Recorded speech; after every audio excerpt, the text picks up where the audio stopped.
At my 28th birthday party, my husband gave me a surprise. He brought a woman and twin girls. In front of my entire family, he took the microphone and announced, "Everyone, meet my second family. I've hidden them for 3 years." My mother fainted. My father trembled with rage. The guests were in hysterics, but I just smiled. I walked toward him, handed him a gift box, and whispered, "I already knew. This is a special gift for your courage."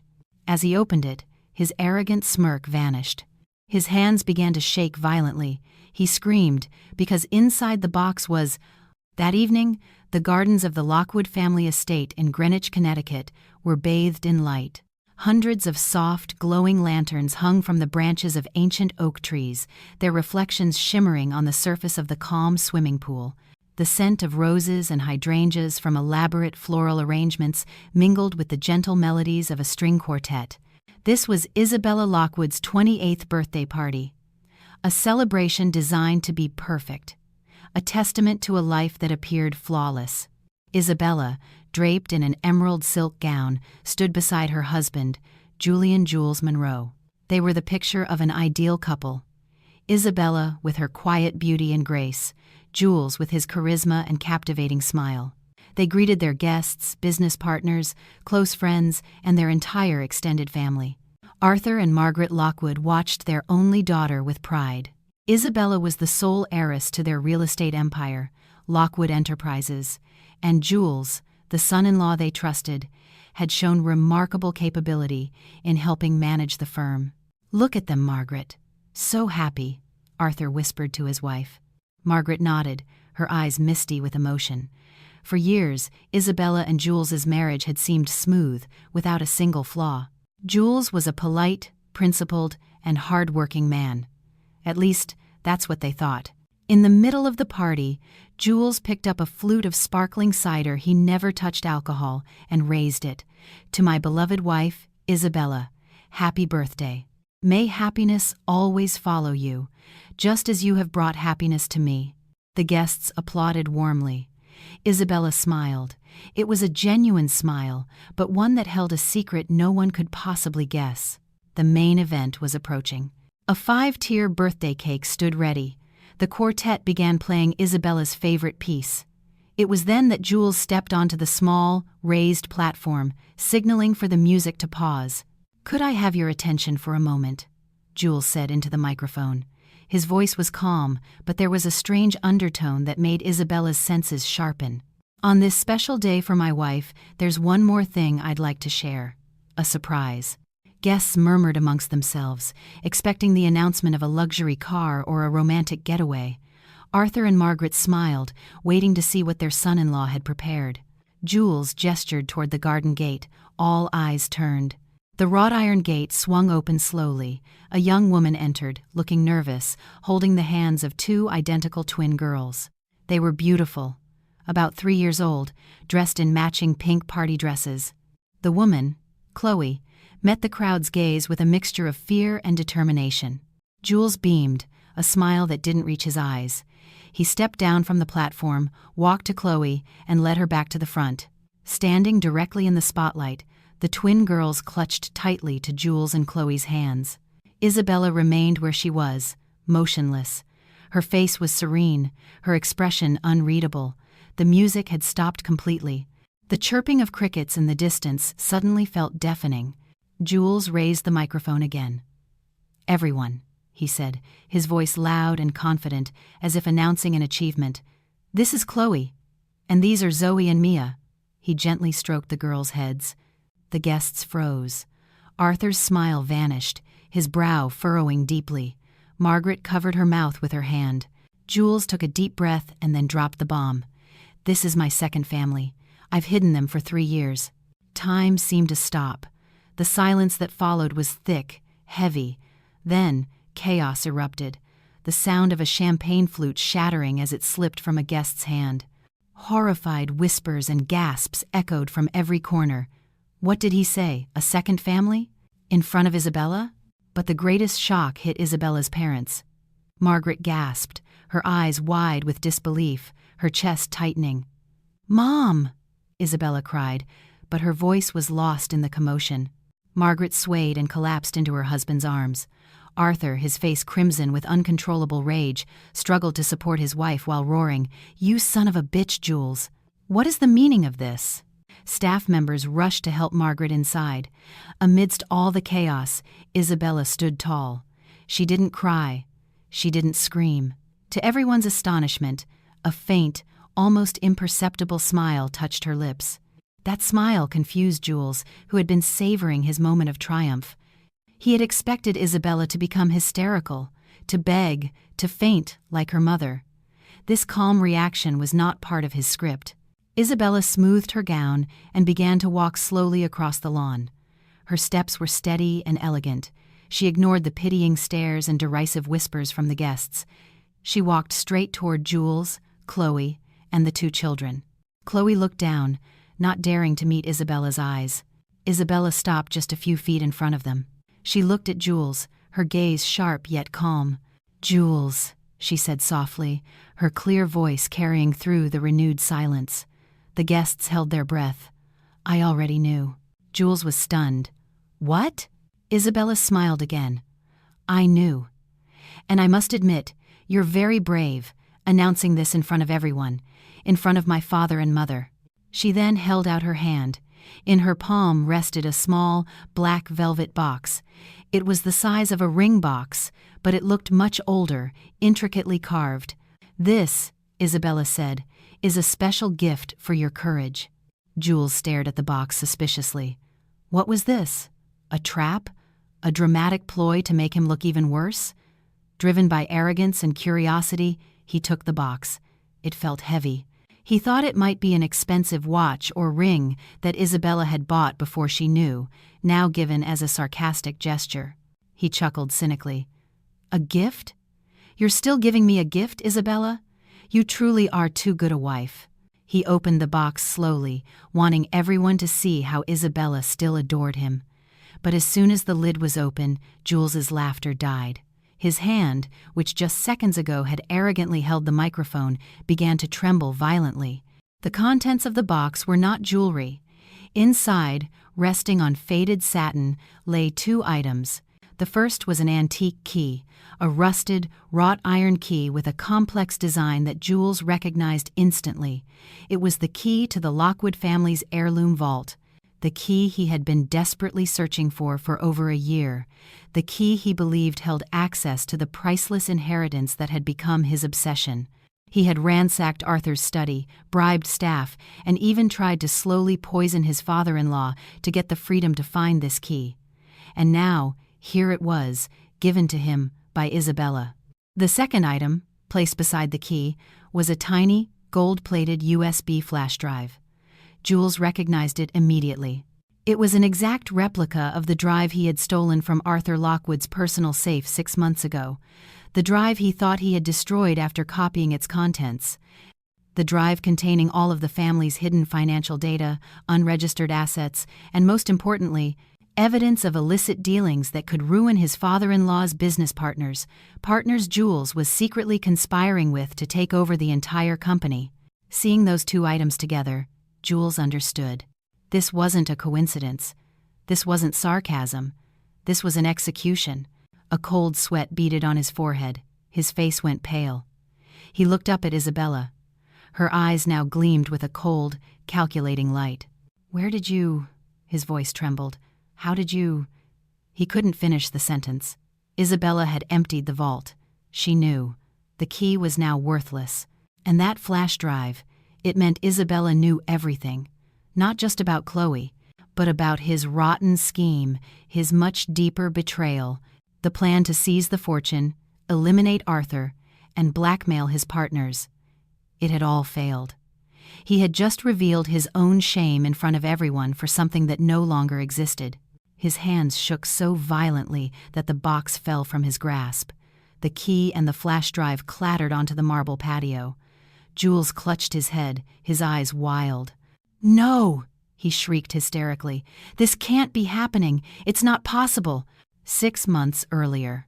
6 months earlier, Isabella was sitting on the back patio of her home, staring blankly at the garden that would one day become the stage for her husband's downfall.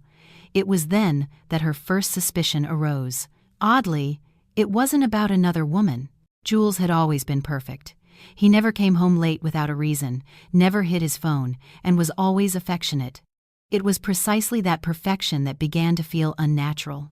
Isabella's suspicion started with a single word: legacy. Jules, who had never cared about ancestry, suddenly became intensely interested in the Lockwood family history. He started asking about Isabella's great-grandfather, about old family stories, and most frequently, about a supposedly hidden inheritance. At first, Isabella dismissed it as the natural curiosity of someone wanting to feel closer to his wife's family. But the questions grew more intense. "Honey, where does your father keep his most important documents?" he asked one night. "I heard your great-grandfather had a special vault. Is that true?" Isabella would give non-committal answers, saying it was just an old family tale. But Jules didn't stop.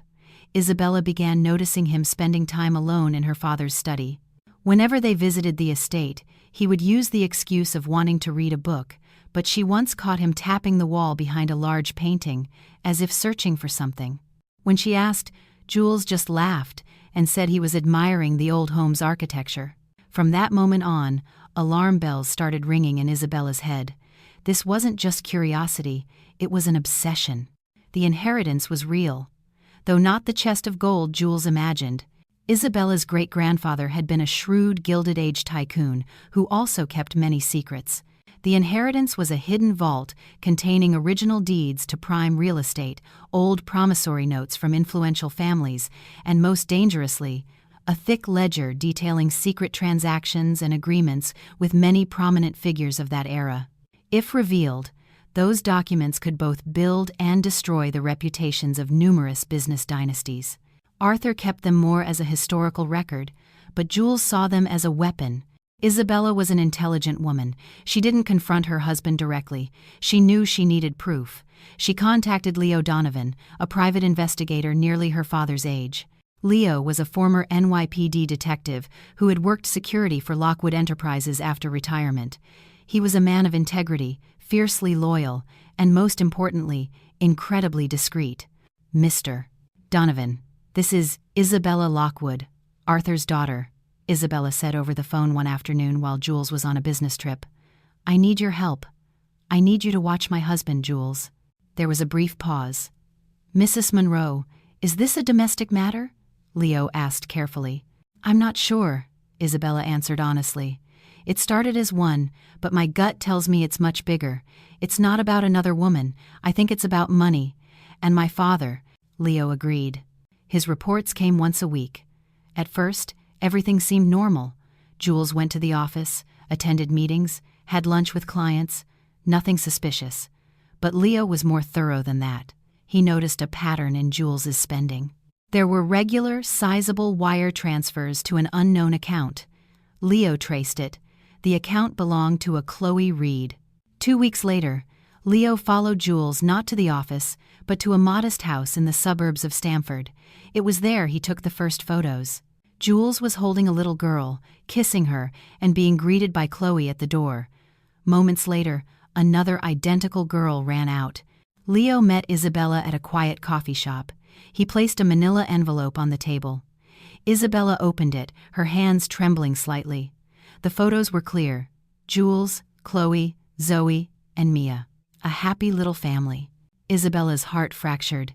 The pain of betrayal was real, sharp, and suffocating. She fought back tears, taking a deep breath to steady her racing heart. She stared at the photos for a long time, then looked at Leo. Her eyes no longer showed sadness, but a profound disappointment. "Is there more?" she asked, her voice hoarse. Leo nodded. He knew Isabella was strong. "This is what's more concerning, Mrs. Monroe." He produced a second envelope. This one contained not photos, but reports and a transcript of a recording. "Jules doesn't just have another family. I think he's grooming them for a specific purpose," Leo explained. "He's met 3 times in the last month with a Dr. Mark Fletcher. This doctor has a shady reputation, known for falsifying diagnoses for cash." Isabella read the report, her brow furrowed. "For what?" she whispered. Leo played an audio recording from a bug he had managed to plant in Jules's car. Jules's voice was clear, speaking to another man. Just make him seem senile. Low doses, slow and steady. I need Arthur Lockwood declared mentally incompetent. Get me the diagnostic papers, and your share will be secure. Isabella's world collapsed, then reassembled in an instant. The pain of the affair was immediately replaced by a burning, cold rage. This was no longer about a broken heart. This was an attempted, premeditated attack on her father. This was a villainous plot to take over everything her family had built. The man she slept next to every night, the man who whispered words of love, was a cold-blooded monster. Jules was planning to have her father declared insane so he could seize control of the company and the inheritance. The second family, Chloe and the twins, must have been his backup plan, perhaps to gain sympathy for blackmail or to establish new heirs if Isabella resisted. Isabella closed her eyes for a moment.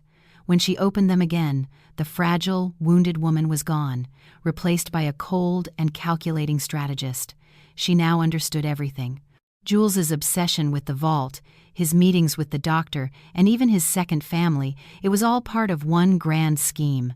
"Leo," Isabella said, her voice now steady and icy, "we're going to stop him. But not now. We're going to let him play his hand." Leo looked at her, confused. "Let him?" Isabella nodded. "He wants the inheritance, right? He wants the key to the vault. We'll make sure he thinks he's getting it. We'll set the stage for him." She continued, "From now on, double your surveillance. I want to know every breath he takes. I need you to find where he hid the flash drive he stole from my father. And, most importantly, find out his detailed plan for my birthday party." Leo smiled faintly, a look of deep respect in his eyes. "Understood, Mrs. Monroe." Isabella sipped her now cold tea. "He wants to play a game of war," she thought. "He'll get one. And Isabella glanced at the photo of Jules, and the two girls will make sure he loses spectacularly on the day of his supposed victory. Her 28th birthday party, which was meant to be a celebration of life, had now been redesigned as the stage for Jules's complete and utter destruction. Jules's grand design. To Jules, Isabella was a ladder. Arthur Lockwood was the summit, and the family legacy was the sky he intended to conquer. Jules had never truly loved Isabella. He loved what she represented, access. Coming from a middle-class background, his hunger for status and wealth was immense.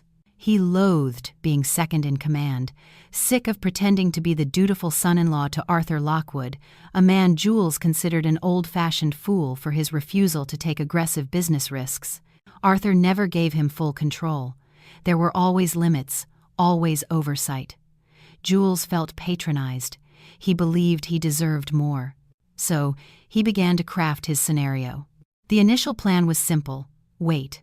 Wait for Arthur to grow old and for Isabella, as a submissive wife, to hand him the reins. But waiting was tedious and took too long. His obsession began when he overheard a conversation between Arthur and Leo Donovan a year ago, discussing a legacy that had to be protected, that must not fall into the wrong hands. Jules dug deeper. He discovered the legend of the hidden vault, a relic from Isabella's great-grandfather. Rumor had it that its contents weren't just land deeds, but documents that could be used to control half of the city's business elite.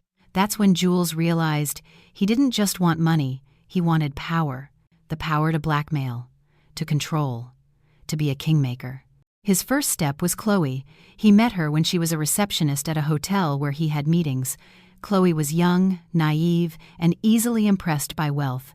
Jules saw her purely as a tool. Isabella and Jules hadn't had children, and Jules used this as his leverage. He convinced Chloe that Isabella was infertile and that he needed a son, or in this case, daughters, as heirs. He promised to divorce Isabella at the right time and marry Chloe, giving her a life of luxury. Desperate to escape her modest life, Chloe agreed. When she became pregnant and gave birth to twin girls, Jules was pleased. 2 heirs meant his bargaining power was even greater. He hid them in the small house in Stamford, providing just enough to live on, visiting only to ensure his investment was secure. He had no idea that Chloe had her own secrets, that she was far more cunning than he imagined. The second step was to eliminate Arthur. He couldn't kill his father-in-law directly, it was too risky and messy, but he could render him incompetent. He approached Dr. Fletcher, a physician with a bad reputation and heavy gambling debts. Jules offered him a substantial sum of money. The task was simple: provide a drug that, when taken regularly in low doses, would impair short-term memory, cause confusion, dizziness, and symptoms mimicking early-onset dementia. Jules would administer the drug himself. Every time he visited, he would bring special imported herbal supplements for his father-in-law. "These are great for your stamina, Arthur," he'd say with a caring smile. Arthur, trusting his son-in-law, took them. Slowly, Jules saw the results. Arthur started misplacing his glasses, forgetting names, and seeming confused in meetings. Jules smiled inwardly. The third, and most difficult, step was finding the vault and its key. He knew the vault was in the old family lodge in the Berkshires, a place rarely visited. He once managed to persuade Isabella to vacation there. While she slept, he searched Arthur's study. He didn't find the vault, but he found something else: a gold flash drive hidden inside a hollowed-out book. He stole it. Its contents shocked him. It was a digital copy of everything he was looking for: financial data, asset lists, and most importantly, all the compromising documents. He immediately copied it to his secure cloud storage. He then physically destroyed the flash drive, snapping it in two and discarding it in his office trash, feeling secure. But he couldn't find the key. The physical key to the vault was nowhere to be found. He had searched every drawer, behind every painting. He was frustrated. Time was running out. Arthur's condition was deteriorating, just as he'd planned. His business partners, whom he intended to blackmail later, were getting antsy. He had to act fast. If he couldn't find the key, he would resort to Plan B. Plan B was chaos. He decided Isabella's 28th birthday would be the day. His scenario was perfect. He would bring Chloe and the twins. He would announce it in front of everyone. He had already pictured the reaction. Margaret would be hysterical. The guests would be in shock. Arthur, in his fragile state, might even have a minor heart attack or stroke. Isabella, his gentle and compliant wife, would be utterly shattered. In the midst of that chaos, who would emerge as the savior? He, Jules. He would calm everyone down. He would say, "Look, Arthur is too old and sick to handle this. Isabella is too distraught. For the good of the company, for these children, let me take over." The announcement was a gambit, a way to force the family to surrender and give him what he wanted. He had no idea that the weak Isabella was preparing a stage of her own. The night before the party, he called Chloe. "Tomorrow, 9 p.m. Make sure you and the girls are wearing the best dresses I gave you. It's going to be the biggest night of our lives." After hanging up, Jules smirked at his reflection in the mirror. After tonight, he thought, Isabella and her family will be finished. The counteroffensive. The pain from Jules's betrayal lasted only 30 minutes in that coffee shop. After Leo Donovan's report was laid bare, the pain crystallized into something else, a cold fury and an iron resolve. Isabella was no longer a grieving wife. She was a daughter protecting her family. That very night, she went to her parents' estate. She didn't cry. She walked into her father's study where Arthur and Margaret were having their evening tea. Isabella placed the envelope with the photos and the audio transcript on the desk. "Dad, Mom," she said, "we have a huge problem. It's about Jules." First came the shock. Margaret wept inconsolably at the photos of Jules with Chloe and the twins. "How could he?" she sobbed. But Arthur's rage exploded when Isabella played the audio recording of Jules's plan with Dr. Fletcher. "The vitamins." Arthur slammed his fist on the desk, rattling the teacups. "So the herbal supplements he gave me, he was poisoning me." The old man trembled, not with fear, but with fury. He finally understood why his memory had been so foggy in recent months. He had thought it was just age. That bastard. He wanted to make me seem senile. Isabella calmed her father. "He doesn't just want you senile, Dad. He wants to take over the company. He wants the inheritance. He wants everything." Margaret stopped crying. Her maternal face hardened. "What's your plan, darling?" she asked. It was in that moment Isabella saw where she got her strength. "We're not going to stop him. Isabella said calmly. "We're going to give him what he wants. Or rather, we're going to let him think he's getting what he wants." Isabella then laid out her plan. Step 1 was Arthur's health.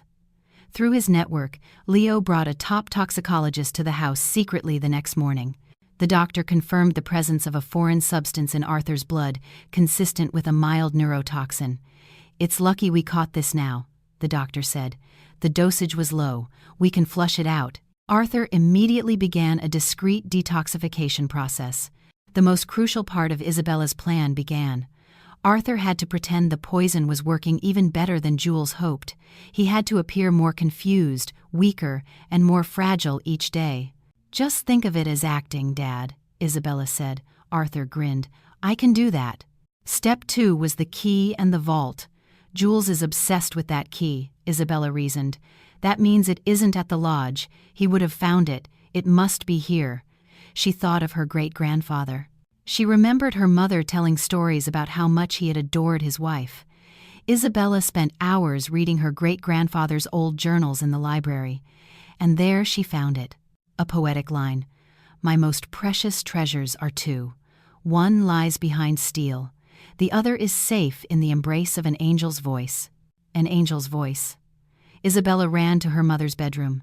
There, on the vanity, was the antique music box her great-grandmother had left to Margaret. Isabella opened it. A gentle melody played. Beneath a false velvet lining at the bottom was a hidden compartment. Inside, gleaming faintly, was the old, wrought-iron key. Step 3 was the flash drive. Leo delivered good news. His team had gone through the trash from Jules's office building. They found the broken flash drive. With painstaking effort, a digital forensics expert managed to recover its data. It was the original data, identical to the copy Arthur kept. Jules had been sloppy, thinking physical destruction was enough. Isabella now had physical proof of Jules's corporate treason. Step 4, the most crucial, was emptying the vault. A week before the birthday party, Isabella, her parents, and Leo drove to the old lodge in the Berkshires. The atmosphere was tense. Isabella inserted the antique key into a hidden lock. Behind a large painting, a heavy click echoed. A thick steel door creaked open. The contents were just as the legends described. Stacks of land deeds, small gold bars, antique jewelry, and the ledger, the documents of agreements that could ruin countless people. They didn't move everything. They only took the most important documents and the ledger. Arthur looked at the blackmail material. "It's time these things saw the light of day," he said, handing them to Leo. "Make sure these get to the proper authorities after this is all over." The final step was the most brilliant. Isabella wanted to avoid a messy divorce battle over assets. She wanted Jules to get nothing. On Leo's advice, the day before the party, Isabella and Arthur met with their lawyer. They didn't transfer the assets to Isabella's name. They did something more drastic. They signed a deed of gift.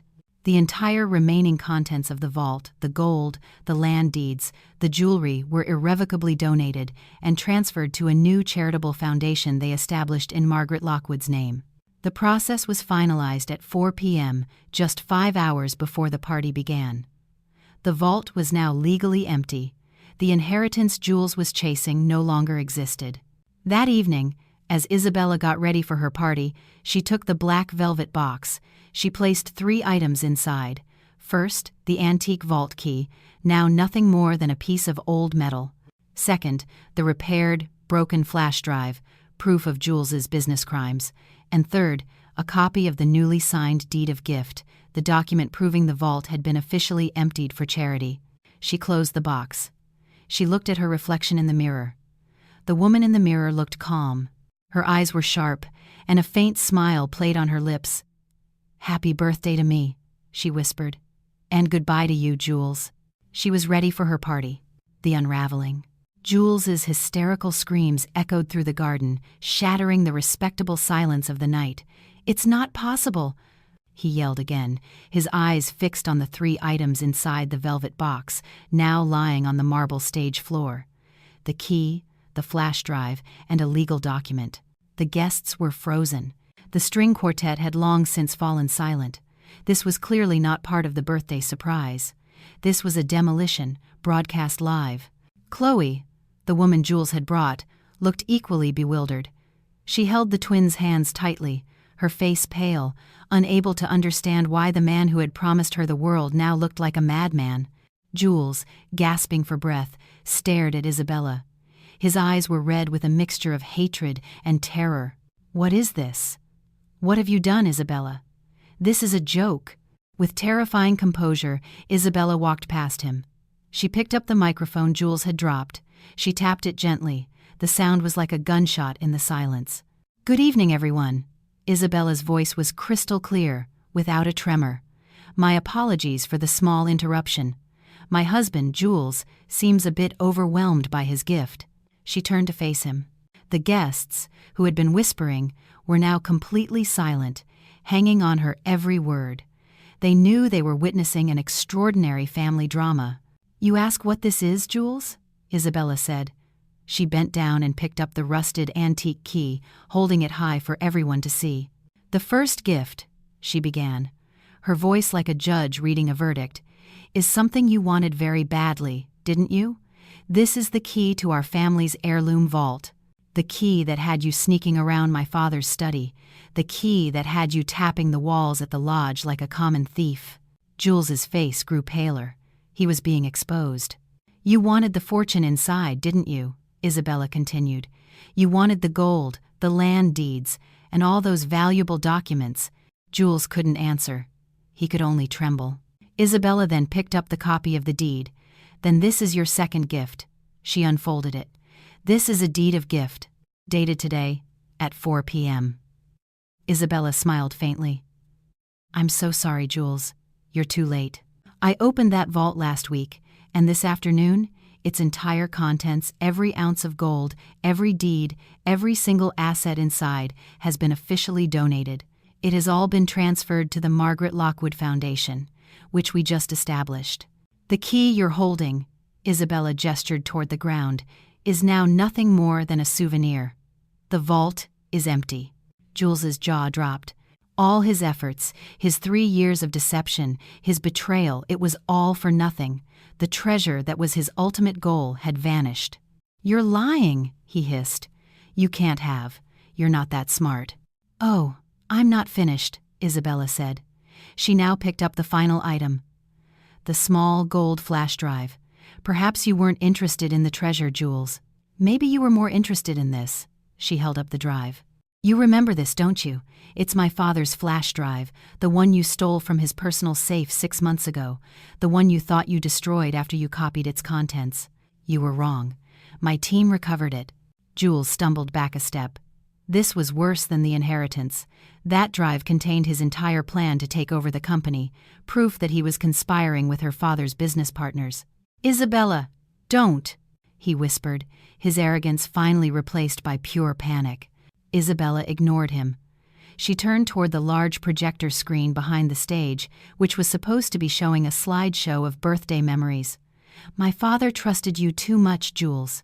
He thought of you as a son, but you chose to be a snake." Isabella gave a signal. In the corner of the garden, Leo Donovan, disguised as one of the guests, clicked a key on his laptop. The projector screen lit up. What appeared wasn't a photo, but an audio waveform. Jules's voice filled the garden. "Just make him seem senile.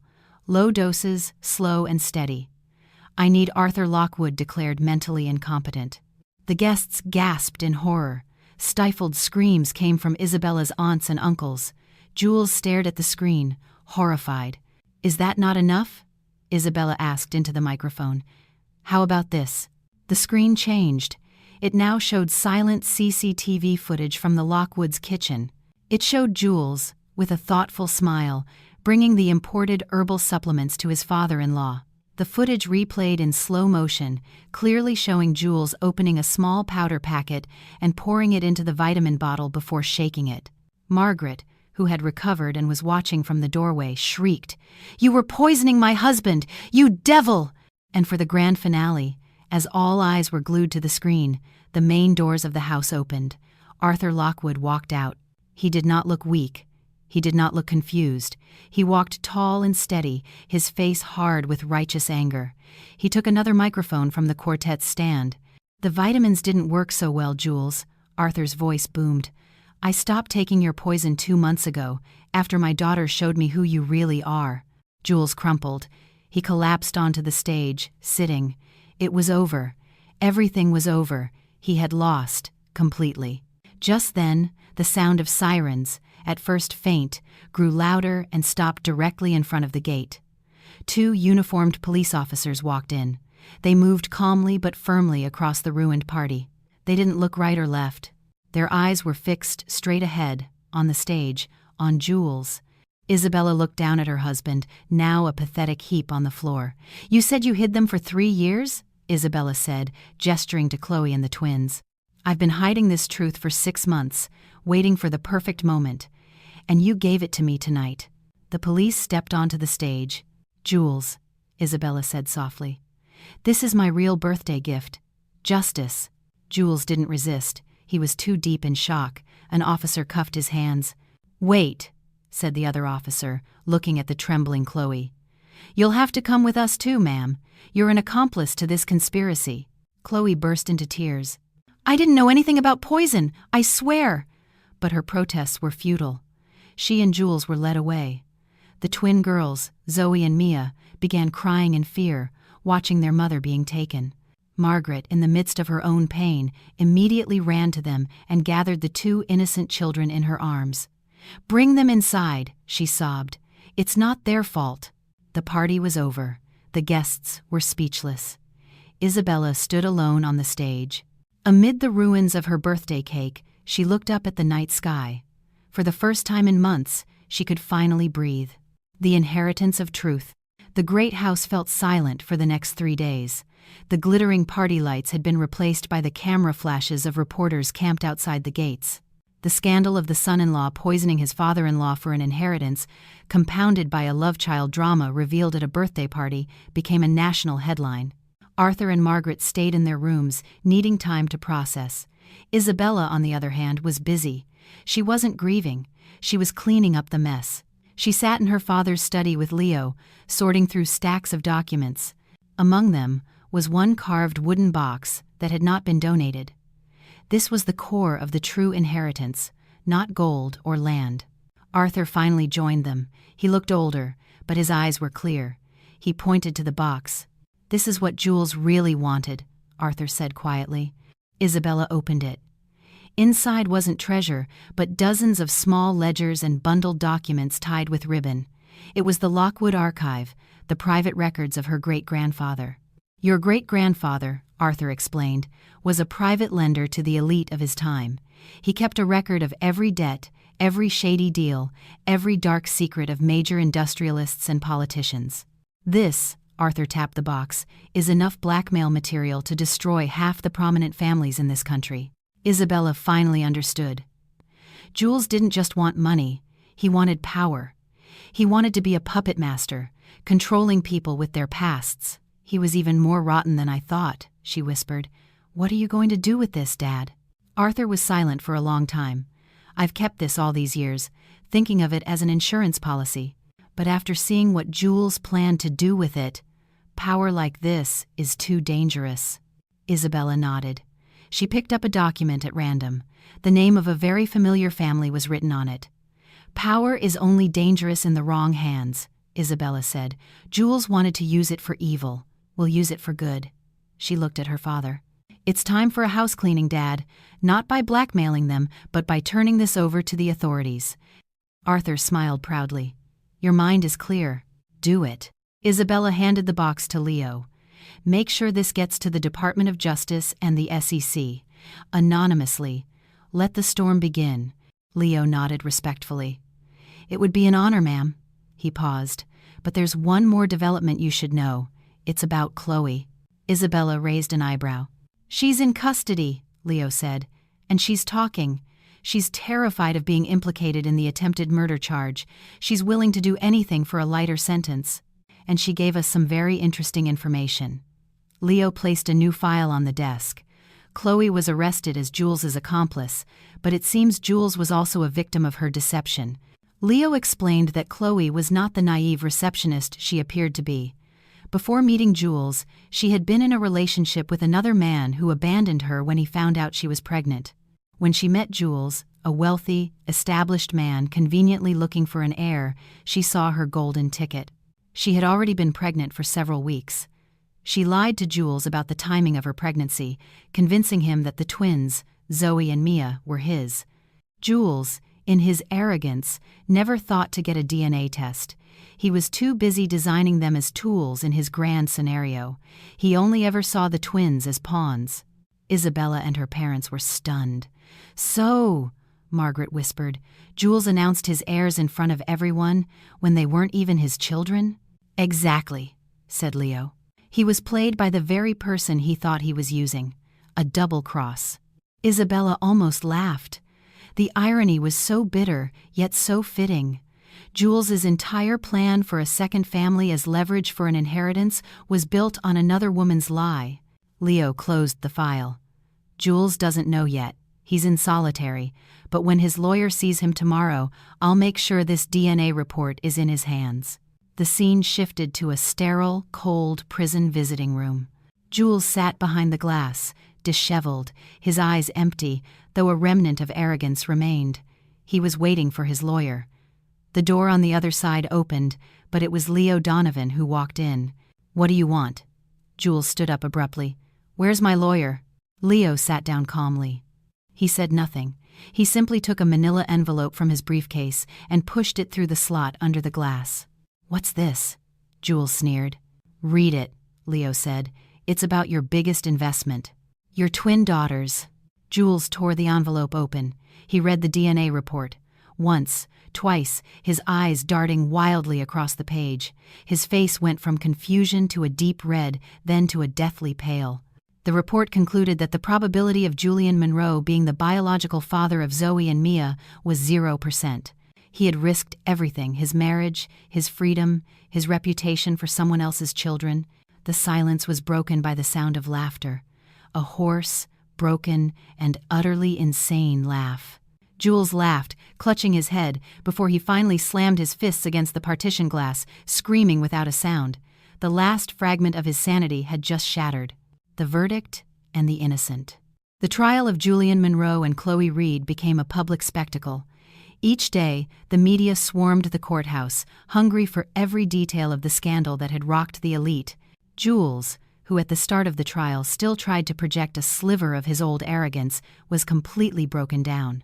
One by one, his crimes were laid bare: corporate fraud, document forgery, and the climax, the premeditated attempted murder of his own father-in-law. The audio recording Isabella played at the party became a key piece of evidence, supplemented by the testimony of Dr. Fletcher, who turned on Jules in exchange for a plea bargain. The final blow for Jules was Chloe's testimony. Under oath, Chloe confessed everything. She recounted how Jules had recruited her, promised her marriage, and used her as a tool to secure an inheritance. But, to save herself from the attempted murder charge, Chloe revealed her own secret. She submitted the DNA test results to the court. She testified that Jules never knew the twins were not his biological children. The courtroom fell silent for a moment, then erupted in shocked murmurs. Jules, sitting in the defendant's chair, just stared blankly ahead. He had been conned by the woman he conned. The double cross perfected his ruin. The verdict was delivered. Jules received a sentence of 20 years in prison, the maximum for his combined crimes. Chloe, for her cooperation and status as a key witness, received a much lighter sentence: 3 years for her part in the conspiracy to commit fraud. Amidst all the legal drama and media coverage, 2 victims were forgotten: Zoe and Mia. The 3-year-old girls were now wards of the state. They had no one. Jules was not their father. Chloe would be in prison for a long time. Their biological father was nowhere to be found. They were temporarily placed in a clean, well-managed, state-run children's home. Their fate was a footnote in the massive scandal, but not to everyone. At the Lockwood estate, life was slowly returning to a new normal. Isabella was busy helping her father restructure the company, purging the last vestiges of Jules's influence and his treacherous business partners. But at night, the silence of the house was often broken by Margaret's quiet sobs. "I can't forget them, Isabella," Margaret said one evening, her eyes swollen. "That night, when everything was chaos, I held them. They were trembling with fear. They didn't know anything. They're just children. Isabella hugged her mother. She herself had tried hard not to think about the two girls. They were living symbols of Jules's betrayal. To see them was to be reminded of the pain. But her mother was right. They were innocent. The following week, Isabella, Margaret, and Leo visited the children's home. They didn't come as the Lockwood family. They came as anonymous donors, asking for a tour. From behind the glass of the director's office, they looked out at the playground. There, under a large maple tree, Zoe and Mia were playing on the swings. They were laughing, fighting over a toy with other children, then hugging each other. They looked normal. They looked like any other children. Margaret began to cry again, but this time silently. Isabella watched the two small faces, the faces that had nearly destroyed her family. But now, all she saw was innocence. "We'll adopt them, won't we, darling?" Margaret whispered hopefully. Isabella was silent for a long time. She closed her eyes, letting all the emotions churn inside her: anger, hurt, pity, and confusion. She took a long, deep breath. "No, Mom," she said softly. Margaret looked at her, shocked. "I can't, Mom," Isabella continued, her voice thick but firm. "I'll never be able to look at them without remembering that night. I'll never be able to love them completely without the shadow of Jules and Chloe. It wouldn't be fair to me. And more importantly," Isabella looked at the two girls, "it wouldn't be fair to them. They deserve a love that is whole, not the leftovers of pity." Margaret understood. She hugged her daughter tightly. "But what will happen to them?" Isabella turned to face Leo, her eyes now clear and full of decision. "I can't be their mother," she said, "but I can give them something Jules and Chloe never could: a future." Isabella laid out her plan. She asked Leo to immediately arrange for the girls to be transferred to a better, private children's home in a different state, far away. "I want them to have a new start, Leo. Away from the news, away from this scandal." More than that, Isabella instructed Leo to use a portion of her personal assets, not the company's or the family's, to create a trust fund in Zoe and Mia's names. The fund would be anonymous. No one could ever know who the benefactor was. "I want that fund to guarantee everything," Isabella stated. "The best education through university, healthcare, a safe place to live. Make sure they never want for anything. There's only one condition: their names must be changed. Give them new, legal identities so they can grow up without the burden of their parents' names." Leo nodded, his eyes showing profound respect. "It will be done, ma'am. That's a very noble act." Isabella shook her head. "This isn't nobility, Leo. It's a necessity. It's the only way to end this circle." Isabella looked at the two children one last time. They were laughing, unaware that their destiny had just been rewritten. "They shouldn't have to bear our sins," she whispered to her mother. "Their lives start today, clean of Jules's name, and clean of ours too." The three of them left the children's home in silence, leaving the past behind and giving Zoe and Mia a chance at a future they could never have imagined. A new legacy. Weeks after Jules's sentencing, another storm began to brew. This one didn't originate in a courtroom, but in the high-rise office buildings and political circles of New York and Washington, D.C. One by one, major figures with previously spotless reputations began receiving subpoenas from the Department of Justice. A massive investigation was launched, uncovering a web of corruption and illicit deals that had festered for decades. Prominent businessmen, senior politicians, and even some law enforcement officials were implicated. The media dubbed it the Antique Archive Scandal, after a box of secret historical documents was anonymously delivered to the desk of the Attorney General. No one knew who the sender was. In their living room, Isabella and Arthur watched the evening news. Faces they recognized from parties and business meetings now appeared on television wearing prison jumpsuits. Arthur sipped his tea calmly. "Your great-grandfather would be proud," he said softly. The fortune he amassed for blackmail was finally used for cleansing. Isabella nodded. She finally understood. The real inheritance wasn't gold or land, it was the truth. Jules wanted to use that truth to control people, to gain power through fear. Isabella and her father chose a different path. They released the truth, letting it work for justice. The burden her family had carried for 3 generations was finally lifted. Lockwood Enterprises, which had faltered after Jules's scandal, was now on much firmer ground. Isabella was no longer just the heiress apparent. She officially took the position of chief operating officer, working alongside her father. She completely overhauled the system, firing everyone proven loyal to Jules, terminating contracts with her father's treacherous partners, and implementing a system of full transparency. It was difficult at first. Many doubted her abilities. But the Isabella who had walked through the fire of betrayal was no longer afraid of business challenges. She was decisive, intelligent, and most importantly, fair. Slowly but surely, the trust of investors and employees was restored. The company didn't just survive, it grew stronger on a foundation of integrity. But Isabella's work didn't stop in the boardroom. The assets saved from the vault, legally transferred to the Margaret Lockwood Foundation, now had to be put to use. Isabella and her mother dedicated themselves to building the foundation from the ground up.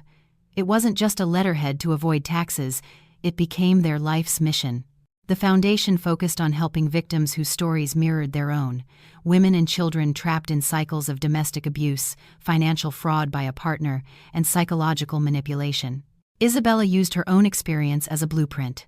The foundation provided not only safe houses but also pro bono legal aid, trauma counseling, and job training to help them become financially independent. Isabella didn't just sit on the board, she was hands-on. She listened to the stories of the women who came, their eyes filled with the same fear and despair she had seen in her own reflection 6 months prior. But now, Isabella could offer them more than just sympathy. She could give them the tools to fight back. The official launch of the foundation was simple, a world away from the lavish, ill-fated birthday party. It was attended only by staff, a few initial donors, and the first residents of the safe house. Isabella, dressed in a simple blouse and slacks, stood at a small podium. She looked at the faces before her. "A year ago," she said, her voice steady, "I thought wealth was about what we possessed. Gold, property, stocks. I was wrong. True wealth is the strength to rise again." She paused, glancing at her mother, who was smiling through tears. "Our greatest enemy isn't a bad man like the one I encountered. Our greatest enemy is silence. The silence we choose when we know something is wrong. This foundation," she smiled, "is our voice. A voice for those who have been silenced. And from today on, our voice will not be quiet again." Applause filled the room. Not the polite applause of socialites, but a genuine, hopeful ovation. Isabella had found her true inheritance, the reckoning and the quiet victory. The months passed. The media storm over the Antique Archives scandal faded, replaced by news of new arrests. Lockwood Enterprises, under the joint leadership of Isabella and her father, stabilized. Shareholders who had once wavered now saw Isabella's decisiveness as a new asset. She was no longer her father's shadow. She was a leader in her own right. One afternoon in her office, Isabella glanced at the calendar. A date was circled in red ink by her assistant. The next day was her 29th birthday. Exactly 1 year had passed since that night. Isabella leaned back in her chair, closing her eyes for a moment. She wondered if she was ready to celebrate again. This year, there was no lavish party, no hundreds of glittering guests, no string quartet or 5-tier cake. Isabella's 29th birthday was celebrated in an entirely different way. The location was not the grand estate, but the backyard of the old family lodge in the Berkshires, the very place where the vault had been hidden. The place that was once a symbol of the family's dark secrets had been transformed by Isabella into a beautiful, peaceful flower garden. The guests were just 4 people: Arthur, Margaret, Leo Donovan, and his wife, who had been a quiet pillar of support for her husband throughout the ordeal. They sat at a simple wooden table, enjoying warm tea and pastries Margaret had baked. The atmosphere was calm, filled with a peace that had been absent from their lives for the past year. "Happy birthday, Isabella," Leo said sincerely. "This year is much better than the last, I think." Isabella laughed, a light and unburdened sound. "Without a doubt, Leo. Thank you." "Any news?" Arthur asked, more out of habit. Leo nodded slightly. "Chloe Reed. She was released on parole 2 days ago. Got remission for good behavior. She disappeared. My team tracked her to a bus station. She bought a one-way ticket out of state under a new name. Seems she really wants to start over. She won't be a problem. Isabella nodded. Good for her. I hope she finds peace. And Jules? Margaret asked softly. Leo sighed. The same. Solitary confinement, but by his own choice now. He refuses all interaction, all visitors. His appeal was denied flat out. The evidence was too overwhelming. Word about the archive you leaked got to him. He knows he risked everything for a fortune that he not only failed to get, but that you deliberately destroyed. That was the final blow. He's broken. Just another inmate who's lost his mind. A quiet understanding settled over the table. Karma had run its course. Jules, who craved power, was now powerless, trapped in both a physical and mental prison. Chloe, who sought a shortcut to wealth, was starting from scratch. And the twins, Zoe and Mia, the innocent victims, were now growing up in a new, safe environment with a bright future guaranteed, far from the shadows of their parents. Margaret took a thin envelope from her purse and handed it to Isabella. This isn't from me. Leo had it sent from the children's home. Isabella opened it. Inside was a child's drawing. It depicted two little girls with their new names, Ava and Nora, standing in front of a small, sunny house. A sun and a rainbow were drawn above. In the corner, written in colorful crayon, were the words, "Thank you." Isabella stared at the drawing for a long time. For the first time, seeing this symbol of her husband's betrayal no longer caused her pain. There was only relief. She smiled, a genuine smile that reached her eyes. As evening fell, Arthur lit several paper lanterns in the garden. He walked over to his daughter, who was standing at the edge of the lawn, looking at the twinkling city lights in the distance. "I am so proud of you, my dear," Arthur whispered. Isabella leaned against her father's shoulder. "I'm proud of you too, Dad. We made it through." Margaret brought out a small slice of brownie with a single candle on top. "Come on, make a wish." Isabella looked at the small flame. She remembered her 28th birthday, the grand party, the designer gown, the devastating betrayal. She remembered Jules's words into the microphone. "This is my second family." Isabella smiled faintly. "1 year," she whispered to herself. "Last year, I lost a husband who never loved me. This year, I found myself. I found my strength. And I got my real family back, whole." She took a deep breath and blew out the candle. Under the starry sky, surrounded by the people who truly loved her, it was the best birthday celebration she had ever had.